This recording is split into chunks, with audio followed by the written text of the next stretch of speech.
Namaste everyone. Welcome back to Project Gita's Gita Sadhana.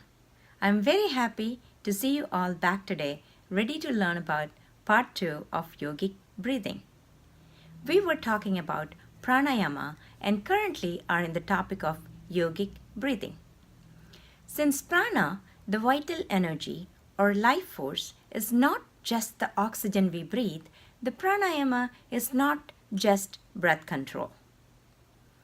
Pranayama utilizes breathing as a medium to influence the prana in our energy body or pranamaya kosha. There are two explanations given for pranayama. One is prana plus yama. Yama means restraint or control, so pranayama refers to the control or restraint of prana. The second explanation is that the Sanskrit words prana and ayama make the word pranayama. Word ayama here has far more implication than the word yama. Ayama means expansion, so pranayama is the expansion of the dimension of prana.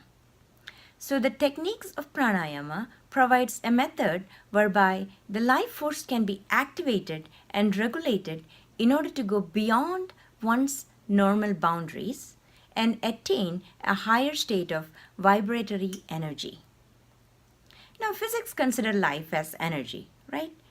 So you can relate this expansion to the Einstein equation E is equal to mc squared. Now, let's get back to the yogic breathing.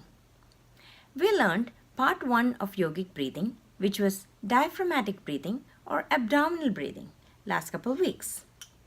Today we will talk about the part 2, thoracic breathing or chest breathing. In chest breathing, we breathe by expansion and contraction of the ribcage.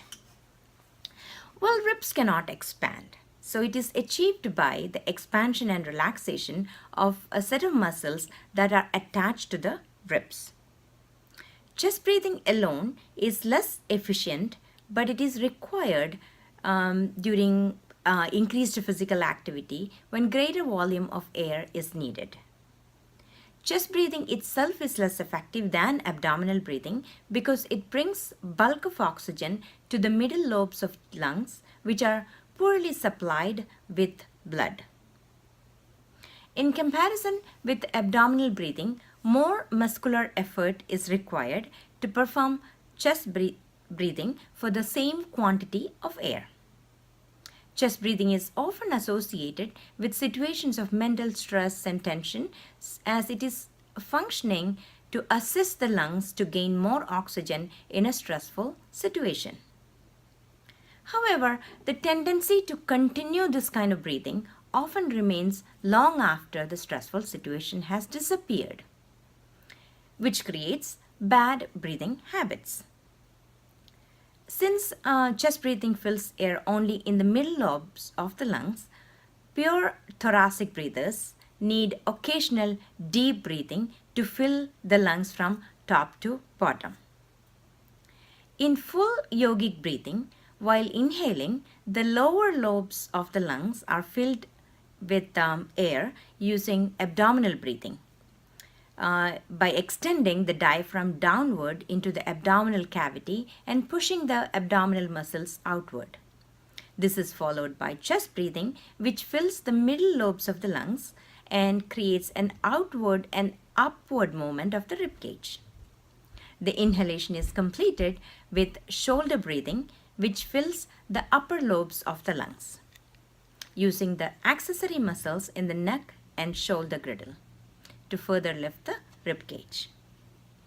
In order to understand each one better, we will practice them independently before combining them all into one practice. Next week, we will practice chest breathing. Namaste.